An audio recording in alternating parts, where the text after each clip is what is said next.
Ya, bismillahirrahmanirrahim. Assalamualaikum warahmatullahi wabarakatuh. Selamat pagi semuanya, salam sejahtera bagi kita semua. Semoga semuanya senantiasa dalam lindungan Tuhan Yang Maha Esa. Sebelum kita memasuki pembelajaran pada pagi hari ini, silahkan anak-anak untuk mengisi link presensi yang sudah saya kirim melalui Google Classroom. Dan jangan lupa untuk mendownload materi yang sudah saya berikan di Google Classroom.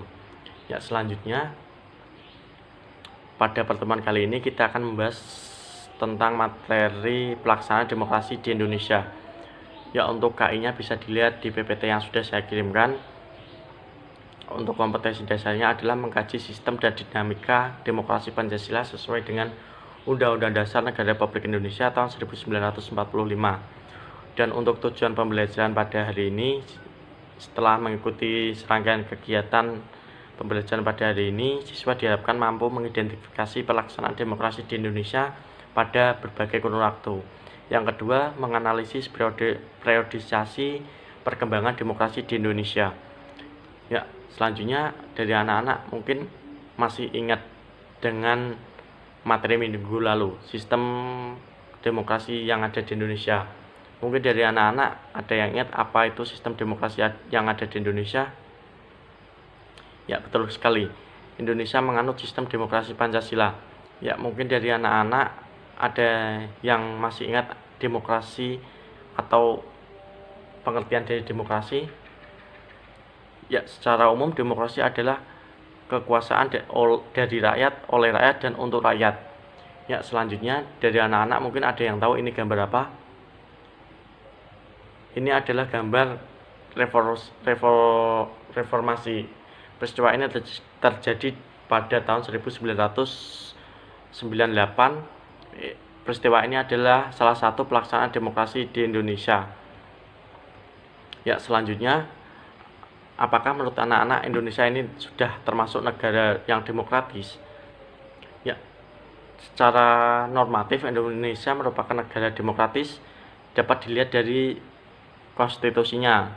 Dari yang pertama itu sebelum amandemen Undang-Undang Dasar 1945 yang berbunyi kedaulatan adalah di tangan rakyat dan dilakukan oleh Majelis Permusyawaratan Rakyat.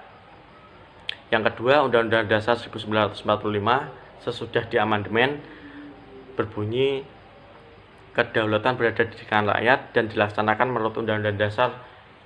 Yang ketiga, Konstitusi RIS pasal 1 ayat 1, Republik Indonesia Serikat yang merdeka dan berdaulat adalah suatu negara hukum yang berdemokrasi dan berbentuk federasi.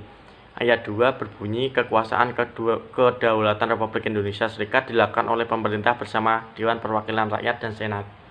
Yang keempat adalah Undang-Undang Dasar Sementara 1950 pasal 1 ayat 1 berbunyi Republik Indonesia Serikat yang merdeka dan berdaulat adalah negara hukum yang demokratis dan berbentuk kesatuan.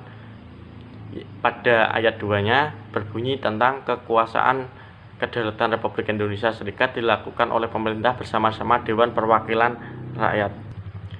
Ya, menurut Afan Ghaffar, negara demokrasi atau pemerintahan yang demokratis ini memiliki indikator sebagai berikut ya anak-anak. Yang pertama adalah akuntabilitas, yaitu tentang pertanggungjawaban.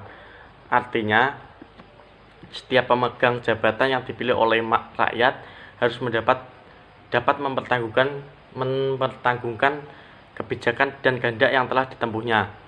Yang kedua adalah rotasi kekuasaan. Harus ada pergantian kepemimpinan atau kekuasaan yang dilakukan secara teratur dan damai. Yang ketiga adalah rekrutmen politik yang terbuka. Setiap orang yang memenuhi syarat untuk mengisi suatu jabatan politik yang dipilih oleh rakyat mempunyai peluang yang sama dalam melakukan kompetisi jabatan tersebut. Yang ketiga dengan pemilu. Adanya pemilu secara teratur atau periodik. Setiap warga negara yang sudah dewasa memiliki hak untuk memilih dan dipilih serta bebas menggunakan hak-haknya serta setiap warga bebas untuk menentukan partai mana yang didukung tanpa rasa takut atau tekanan dari pihak manapun. Yang kelima, menikmati hak-hak dasar. Setiap warga negara memiliki hak-hak untuk menikmati hak dasar, semisal hak menyatakan pendapat, hak untuk berkumpul, hak untuk menikmati kebebasan pers, hak untuk menggunakan fasilitas umum, dan hak-hak lainnya. Ya, yang pertama, pelaksanaan demokrasi di Indonesia pada periode 1945 sampai 1949. Ya, pada masa ini demokrasinya hanya terbatas pada berfungsinya pers untuk mendukung revolusi kemerdekaan. Elemen-elemen demokrasi yang lain belum sepenuhnya terwujud karena Indonesia masih dalam tahap mempertahankan kemerdekaan dan menjaga kedaulatan Republik Indonesia agar tetap berdiri. Kekuasaan ini juga bersifat sentralis, artinya segala kekuasaan dijalankan oleh presiden. Ya, untuk menghindari kesan bahwa negara Indonesia absolut, pemerintah mengeluarkan maklumat nomor 10 tanggal 16 Oktober 1945 tentang perubahan fungsi KNIP menjadi fungsi legislatif. Yang kedua, maklumat tanggal 3 November 1945 mengenai bentuk pemerintahan politik. Dan yang ketiga adalah maklumat pemerintahan tanggal 14 November 1945 mengenai perubahan kabinet parlementer. Dan pada periode ini telah meletakkan hal-hal dasar bagi pelaksanaan demokrasi selanjutnya. Dampak demokrasi pada periode selanjutnya antara lain adalah pemberian hak-hak politik secara menyeluruh, presiden secara konstitusional terdapat kemungkinan untuk menjadikan diktator, dibatasi kekuasaan oleh KNIP. Yang ketiga, terbentuknya sejumlah partai politik. Ya, selanjutnya yang kedua adalah periode 1949 sampai 1959, yaitu masa demokrasi liberal. Pada masa ini ada peristiwa penting. Yang pertama yaitu terjadinya pergantian Undang-Undang Dasar 1945 menjadi Konstitusi RIS, dan kemudian Konstitusi RIS berubah lagi menjadi Undang-Undang Dasar sementara 1950. Dan juga pemerintahan dijalankan oleh Perdana Menteri. Indonesia juga menganut sistem parlementer.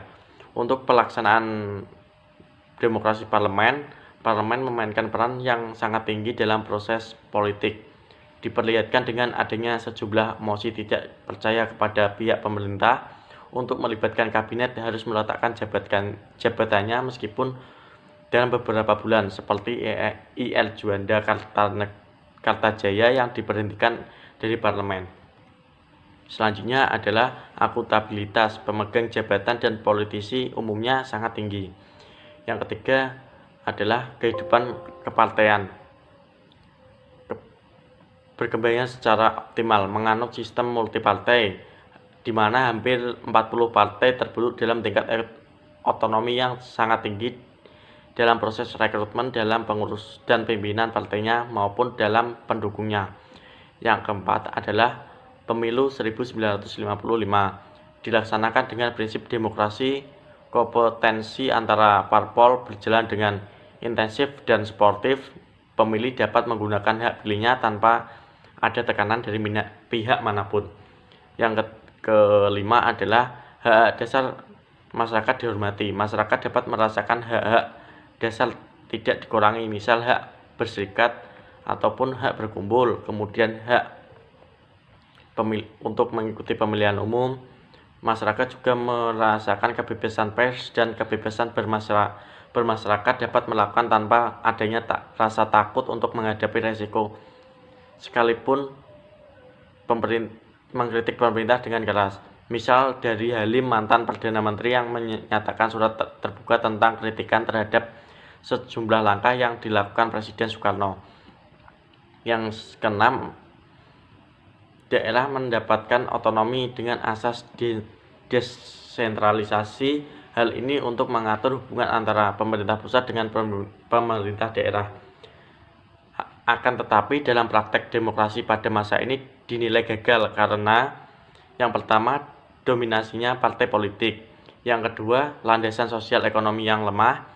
Yang ketiga, tidak mempunyai konstituante bersidang untuk mengganti UUDS 1950, dan atas kegagalan itu Presiden mengeluarkan dekret Presiden 5 Juli 59 sebagai berikut. Yang pertama, membubarkan konstituante. Yang kedua, kembali ke Undang-Undang 1945, tidak berlakunya UUDS 1950, dan pembentukan MPRS dan DPAS. Ya, yang ketiga adalah pelaksanaan demokrasi di Indonesia periode 1959 sampai 1965. Ya, prinsip demokrasi terpimpin adalah kerakyatan yang dipimpin oleh hikmah kebijaksanaan dalam permusyawaratan perwakilan yang berintikan musyawarah untuk mufakat secara gotong royong di antara semua kekuatan nasional yang progresif resolusioner. Ya, ciri-ciri demokrasi terpimpin adalah: 1. Dominasinya presiden. Yang kedua, terbatasnya partai politik. Yang ketiga adalah perkembangannya pengaruh PKI dan militer sebagai unsur. Ya, pada periode ini ada peristiwa penting, antara lain sebagai berikut. 1. Menganut demokrasi terpimpin, meninstitusikan politik yang dijadikan sebagai GBHN adalah Undang-Undang Dasar 1945, Sosialisme Indonesia, Demokrasi Terpimpin, Ekonomi Terpimpin, dan Kepribadian Indonesia. Tapi dalam periode ini ada hal-hal menyimpang. Salah satunya adalah melemahnya sistem kepartaian, bukan untuk mengisi pemerintahan tapi untuk mendorong dari tarik ulur antara lembaga kepresidenan, AD, dan PKI. Yang kedua, dengan dibubarkan pemilu hasil 1955 dan membentuk DPR-GR, maka peran legislatif menjadi lemah karena rekrutmen DPR-GR ditentukan oleh presiden sendiri. Yang ketiga, lemahnya hak dasar. Presiden dapat mudah menyingkirkan lawan politik yang tidak sesuai dengan kebijakannya. Yang keempat adalah terjadinya sentralisasi kekuasaan. Yang kelima, terbatasnya peranan pers. Yang keenam, kebijakan politik luar negeri memihak Blok Timur yang memicu terjadinya peristiwa pemberontakan G30 SPKI.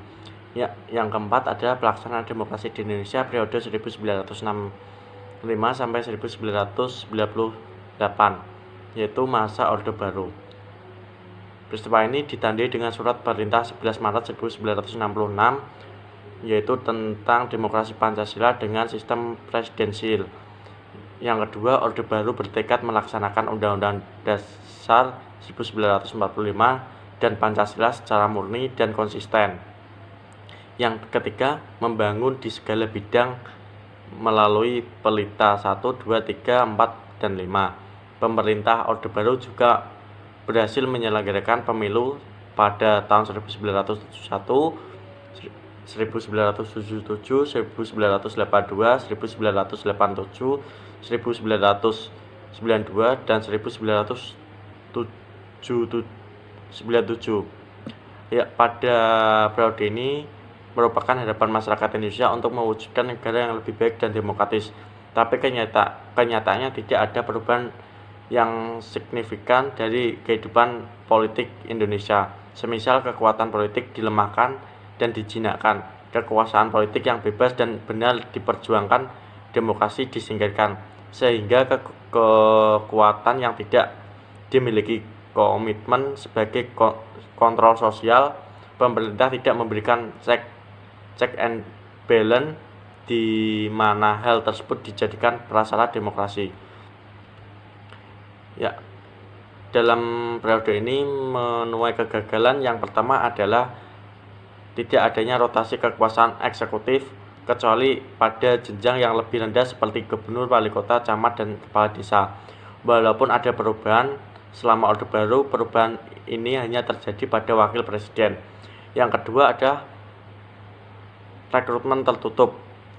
Kecuali anggota DPR yang berjumlah 400 orang dipilih secara pemilu, pengisian jabatan tinggi negara seperti MA, DPA, dan jabatan lainnya dalam birokrasi dikontrol sepenuhnya dalam lembaga kepresidenan. Kemudian anggota DPR berjumlah 100 orang dipilih melalui proses pengangkatan dengan surat keputusan presiden. Yang selanjutnya adalah pengakuan HAM terbatas. Yang kelima adalah KKN yang meraja. Yang terakhir adalah pelaksanaan demokrasi di Indonesia periode 1998 sampai sekarang. Demokrasi pada masa reformasi merupakan demokrasi dengan berdasarkan pada Pancasila dan UUD 1945 dengan menyempurnakan pelaksanaan dan perbaikan peraturan yang tidak demokratis dengan meningkatkan peran lembaga tinggi negara dalam menegakkan fungsi dan wewenang kekuasaan dan tata hubungan yang jelas antara lembaga eksekutif, legislatif, dan yudikatif. Pelaksanaan demokrasi di Indonesia periode 1998 sampai sekarang, yang sistem pemilu yang terus berkembang memberikan jalan bagi rakyat untuk menggunakan hak politiknya dalam pemilu. Bahkan puncaknya pada tahun 2004, rakyat dapat memilih wakilnya di lembaga legislatif dan presiden dan wakil presiden pun dipilih secara langsung. Yang kedua, mulai tahun 2005, kepala daerah, gubernur, bupati maupun wali kota dipilih langsung oleh rakyat. Yang ketiga, rotasi kekuasaan dilakukan melalui dari pemerintah pusat sampai pemerintah daerah. Yang keempat, pola rekrutmen politik untuk pengisian jabatan politik dilaksanakan secara terbuka. Setiap warga negara yang mampu dan memenuhi syarat dapat menduduki jabatan politik tersebut tanpa adanya diskriminasi. Yang kelima, sebagian besar hak dasar warga negara atau rakyat dapat terjamin seperti adanya kebebasan menyatakan pendapat, kebebasan pers, dan kebebasan lainnya. Ya, baik, alhamdulillah pembelajaran pada pagi hari ini kita sudah selesai. Jika ada kurang lebihnya Bapak mohon maaf. Dan untuk tugasnya nanti Bapak kirimkan link di Google Classroom, silahkan dikerjakan sebaik-baik mungkin. Tugasnya tugas kelompok. Jika ada kurang lebihnya Bapak mohon maaf. Wassalamualaikum warahmatullahi wabarakatuh. Selamat siang semuanya.